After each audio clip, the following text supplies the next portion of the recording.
National Woodworking Fair 2024, Atlanta, Georgia. Here are some of my favorite finds of the week. They're very simple, innovative products that I think you might like. All of our squares come with a square, a jig block, and a thumb screw.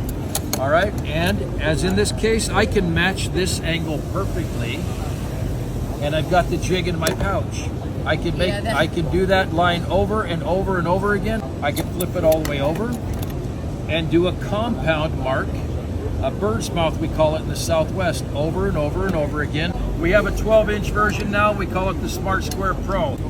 Left-handed, it can go right-handed, it can go into the flat position. And we've incorporated 2 of our smart bubbles into it. You can get 6 readings of level and plumb on any facet of this square. This is a normal standard MDF spoil board. When you're working with cabinetry and small parts, what we do is we seal that spoil board by 95%, covering it with our tile gasket here. This concentrates the air through each 1/4-inch pocket.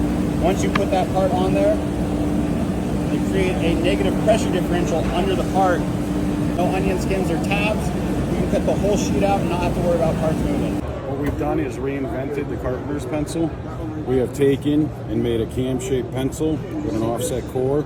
You can scribe any surface by rotating. No more gadgets, no more compasses, just a handy scribe. And when you use a push stick, we're pushing from the back of the corner of the part, and that part wants to move away from the fence. There's an opportunity there for a kickback if one of those teeth catches. The gripper works differently. We're going to hold the part from the top down.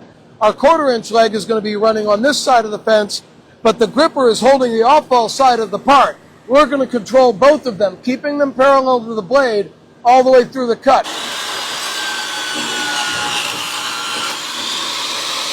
And that annoying little nib that's always on the end of your off-ball is gone. We can go straight to the next cut. It's virtually no tool marks.